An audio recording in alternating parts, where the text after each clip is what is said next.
Going to discuss this approach to pleural effusion. Pleural effusion is an abnormal collection of fluid in the pleural space. It is the most common manifestation of pleural disease. Does pleural space normally have fluid, and what is its function?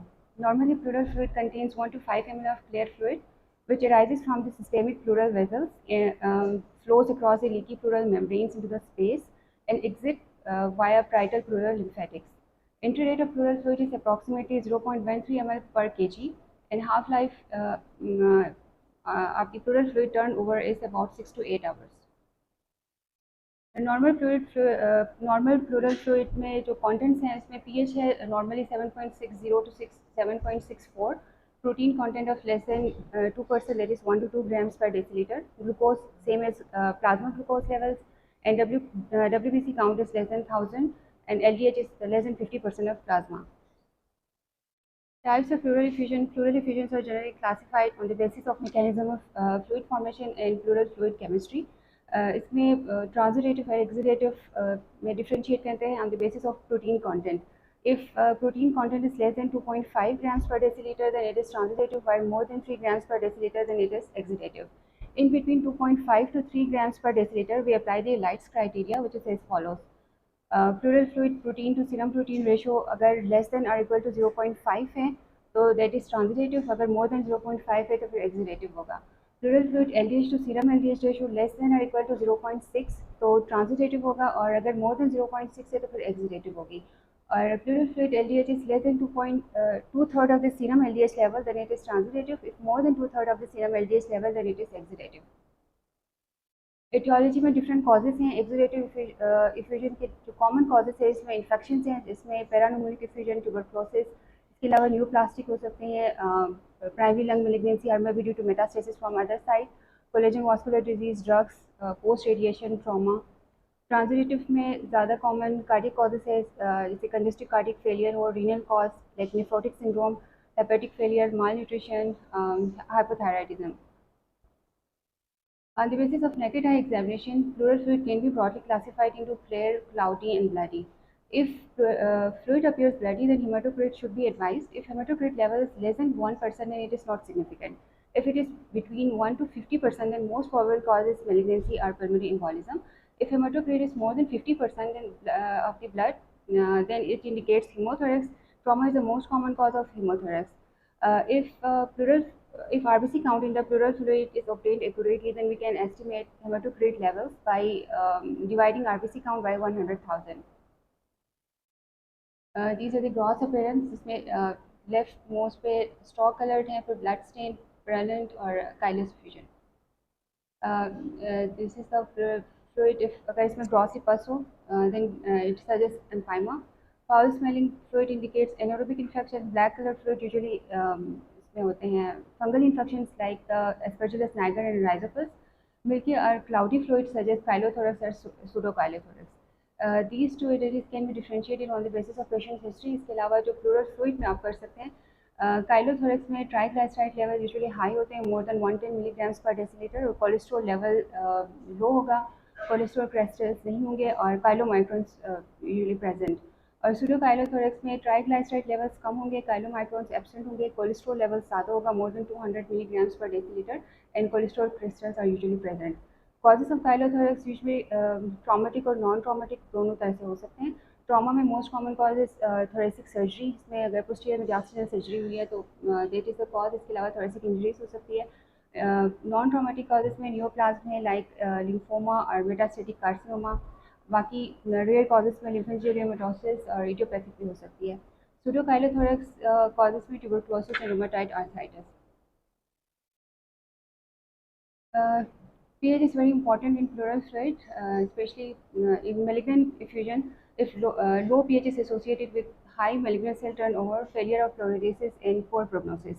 Or paranomeric effusion में if you are suspecting pleural infection, then this is the algorithm. If fluid is not friendly, बस तो हम pH immediate pH measurement करें.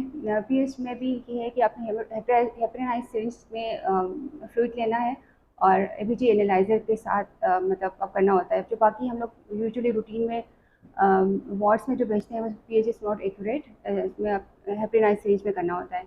और इसमें ये है कि अगर हेपरिन बिल्कुल निकाल के सिर्फ सिरिंज में थोड़ा, जैसे हम एबीजीज के लिए करते हैं, अगर इसमें हेपरिन लेवल ज़्यादा हो तो फॉल्सली लो पीएच लेवल्स आ सकते हैं, और अगर बहुत देर के लिए सैंपल पड़ा रहे तो उसकी वजह से भी पीएच लेवल्स फॉल्सली हाई हो सकते हैं। अच्छा, pH can be used for risk of complicated paranomic effusion to estimate the risk of complicated paranomic effusion. If pH is more than more than or equal to 7.40, then it is very low risk for complicated paranomic effusion or pleural infection. There is no indication for immediate intercostal drainage. Just observe करें और जो आपका treatment चल रहा है उसको चलने दें. If it is less than or equal to 7.20, then this is very high risk for complicated paranomic effusion. Intercostal drainage इसमें recommended है. If pH is between 7.20 to 7.39, then intermediate risk of complicated paranomic effusion. Check pleural LDH. अब इसमें LDH अगर more than or equal to 900 है, then this is high risk for complicated paranomic effusion and go for intercostal drainage, especially if large pleural fluid volume, low pleural fluid glucose levels, and pleural contrast enhancement on CT and septation on ultrasound. If LDH is less than 900, again there is low risk of complicated paranomic effusion you can observe clinically. Pleural fluid LDH का हमने बता दिया already. If more than 1000, it suggests empyema, malignancy, rheumatoid arthritis, and rheumatoid effusion and PCP. Another important marker is ADA levels, especially ADA levels in high prevalent countries. इसमें sensitivity for tuberculosis is very high. If its level is more than 40, then आप tuberculosis effusion treat कर सकते हैं. और low prevalent countries में इसको to rule out tuberculosis आप इसको यूज़ कर सकते हैं, मतलब specificity वहाँ पे ज़्यादा होगी. इसके अलावा टीबी के अलावा malignancy, empyema और connective tissue disease में भी ADA levels ज़्यादा हो सकते हैं. ये हमने ऑलरेडी डिस्कस कर लिया. क्लिनिकल फीचर्स में अगर स्मॉल इफ्यूजन है तो एसिम्टोमेटिक भी हो सकता है पेशेंट. इसके अलावा pleuritic chest pain, non productive cough, dry non productive cough के साथ भी पेशेंट प्रेजेंट कर सकता है. डिस्टे के साथ हो सकती है large effusion specially. Physical examination this is specially for trainees. Inspection पे आपको जिस साइड पे अगर ग्रॉस इफ्यूजन है तो इस साइड पे आपको बल्जिंग थोड़ी सी नज़र आएगी चेस्ट साइड पे, और चेस्ट मूवमेंट डिक्रीज होगी. पैल्पेशन पे आपका मूवमेंट्स का चेस्ट एक्सपेंशन कम होगा, और डिक्रीज टेक्टाइल फ्रेमिटस होगी. परकशन पे स्टोनीडल परकशन नोट होगी. अस्कल्टेशन पे आपका ब्रेथ साउंड्स कम होगा, और effusion and vocal resonance is absent. और बाकी अगर कंसोलिडेशन है साथ में ब्रोंकियल ब्रीदिंग एपैरेटस मिल सकते हैं. Imaging with chest X-ray में at least 200 ml of fluid required to be detected on PA view, और lateral view ज़्यादा sensitive है, इसमें 50 ml पे भी आपका costophonic angle blunting मिल सकती है. Ultrasound has a sensitivity of 100% for detection of pleural effusion, especially septations के लिए this is more sensitive than CT scan. और इसके अलावा ultrasound can be used for to mark the site for aspiration, और कोई लोकुलेशंस वगैरह देखने के लिए, या फिर अल्ट्रासाउंड गाइडेड जो भी प्रोसीजर्स प्लूरल प्रोसीजर्स का तो that will be safe. Left side पे प्लूरल इफ्यूजन अल्ट्रासाउंड पे दिखाया हुआ है. इसमें डायफ्राम है, लोअर मोस्ट पे प्लूरल इफ्यूजन और कोलैप्स लंग. राइट साइड पे इसमें सेपरेटेड इफ्यूजन है. CT scan is indicated specially for loculated effusion, और अंडरलाइन कोई कॉज को रूल आउट करने के लिए, लाइक कोलैप्स, कंसोलिडेशन, मैस वगैरह अगर है. थोरेकोसेंटेसिस कैन बी थेरापेटिक और diagnostic. Unilateral pleural effusion diagnostic pathway. इसमें ये कि सबसे पहला अपने history, physical examination, chest x-ray और अल्ट्रासाउंड पे असेसमेंट कर लें. और अगर pleural malignancy is highly suspected, then check is it safe to perform pleural aspiration. अगर नहीं है तो स्टेजिंग सीटी कर लें. अगर है तो कंट्रास्ट इनहेंस सीटी थोरैक्स एब्डोमिनल पेल्विस कर लें. पहले जो बीटीएस गाइडलाइंस थी उसमें अगर मैलिग्नेंट इफ्यूजन सस्पेक्ट कर रहे थे तो इसमें contrast enhance CT scan chest के साथ अपर एब्डोमेन रिकमेंडेड था टू सी लिवर एंड एड्रिनल्स. लेकिन जो लेटेस्ट है ये 2023 की गाइडलाइंस है, इसमें कंट्रास्ट में चेस्ट, एब्डोमिनल, पेल्विस तीनों रिकमेंडेड है. And if cause found and treat करें. अगर नहीं हो तो फिर मोस्ट लाइकली कॉजेज को आप दोबारा रिकन्सिडर करें, further investigate. If pleural malignancy is not suspected, then again आपने देखना है कि is it safe to perform pleural aspiration. अगर सेफ नहीं है तो आप सिटी स्कैन की तरफ जाएं. अगर सेफ है तो फिर आप प्लूरल एस्पिरेशन कर लें. इसमें अगर प्लूरल इन्फेक्शन आप सस्पेक्ट कर रहे हैं तो इसमें अपने कल्चर ज़रूर भिजवाना है। और कल्चर्स के लिए ब्लड कल्चर बॉटल में एटलीस्ट 5 to 10 ml फ्लूइड इसमें डाल के भेजना होता है। और अगर फ्लूइड अमाउंट आपके पास कम है तो 2 to 5 ml भी कर सकते हैं।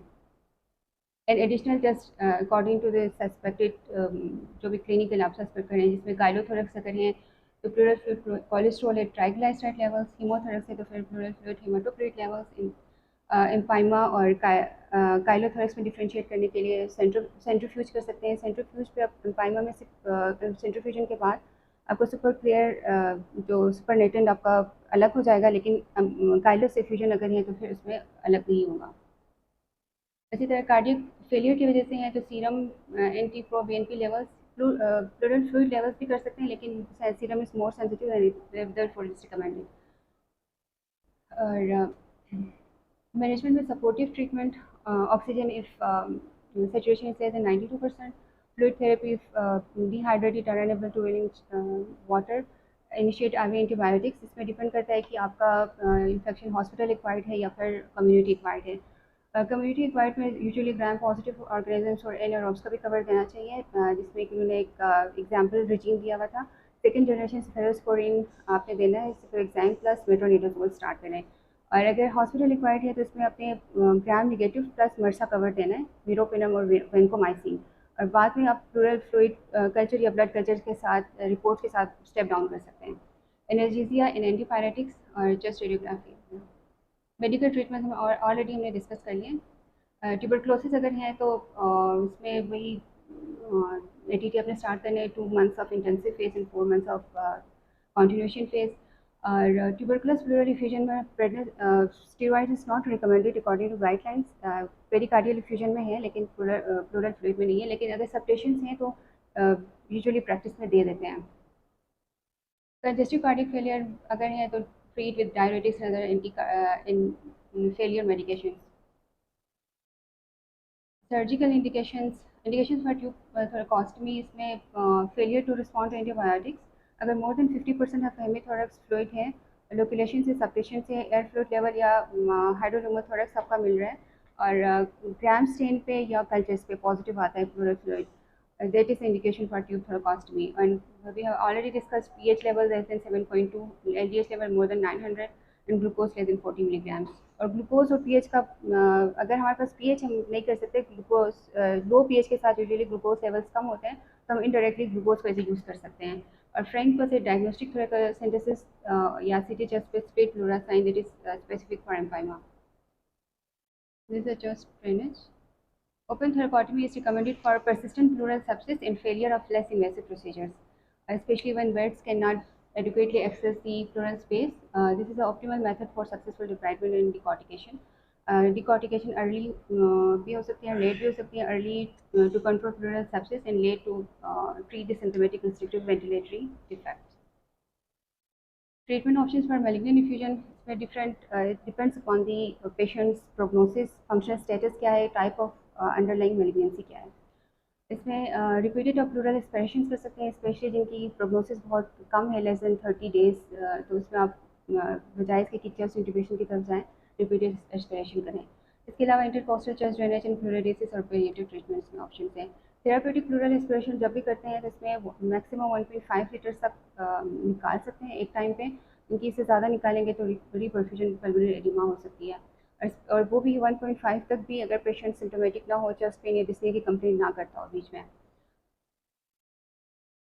इंटरकॉस्टल चेस्ट ड्रेन, इसमें जब लंग री एक्सपेंड होता है, एटलीस्ट 75% री एक्सपेंड हो जाए तो इसमें आप फ्लोरेडिस कर सकते हैं। उससे कम अगर री एक्सपेंड हो तो फिर फ्लोरेडिस का फ़ायदा नहीं होता। और फ्लोरेडिस का मकसद होता है कि to induce pleural inflammation in the pleural space, ताकि दोनों प्राइटर प्लूरा और विजर प्लूरा की एडहेरेंस हो जाए और इसमें फ्लूइड एक्युमुलेट ना हो। इसमें केमिकल प्लूरेसिस के डिफरेंट हैं एजेंट्स हैं। इसमें सबसे ज़्यादा सक्सेस रेट टाक का है 90%, इसके बाद टेट्रासाइक्लिन 65%, बिलियोमाइसिन 60%। बाकी जो रेयरली यूज होते हैं इसमें doxycycline, minocycline, interferon, cisplatin, patients own blood. Pleurodesis is a very painful procedure, तो इससे पहले हमेशा आपको लोकल देना चाहिए। Lidocaine 3 mg per kg, maximum 250 mg अपने पहले इंट्राप्लूरल एडमिनिस्टर करें, और जो भी आपका एजेंट है सिक्लोरोजिंग एजेंट। इसको आपने 50 ml सलाइन में डाइल्यूट करके ट्यूब के थ्रू, चेस्ट ट्यूब के थ्रू इंट्राप्लूरल डालना है और 2 to 3 आवर्स के लिए ट्यूब क्लैम्प करें। उसके बाद 2 आवर्स के बाद अपने डी क्लैम्प करना है और 24 to 48 आवर्स के बाद आप ट्यूब निकाल सकते हैं। ये हमने ऑलरेडी डिस्कस कर लिया सारा। मेलिग्नेंट प्लूरल इफ्यूजन में यही है कि अगर कोई, सबसे पहले आपने देखना है कि patient likely to benefit from intervention.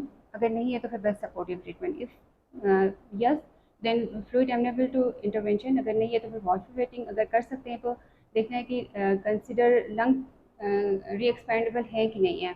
अगर लंग एक्सपेंडेबल हो सकता है तो इसमें आप एक तो ये कि अर्ली चेस्ट इंट्यूबेशन करें और जब लंग एक्सपेंड हो जाता है उसी एक ही एडमिशन पे आप फ्लो रिलीज करके भेज दें। या फिर सेकंड ऑप्शन ये है कि आप इंटरवेलिंग फ्लोरल कैथेटर डाल के घर भेज दें और इसमें आप रिपीटेड ड्रेनेज कर सकते हैं। और इसमें इंटरवेलिंग फ्लोरल कैथेटर का फ़ायदा ये होता है कि ऑटो फ्लोरिडिसिस भी इसमें हो सकती है और दूसरा ये कि इसके साथ आप फ्लोरिडीज भी कर सकते हैं। स्पेशली अगर आप डेली जब ड्रेन करते हैं तो इसमें ऑटो फ्लोरिडिसिस के चांसेस ज़्यादा होते हैं। और अगर लंग भी एक्सपेंडेबल नहीं है तो इसमें आप थेराप्यूटिक एस्पिरेशन अगर हो सकती है तो वो कर लें या फिर इनवेलिंग फ्लोरल कैथेटर्स डाल दें। Thank you.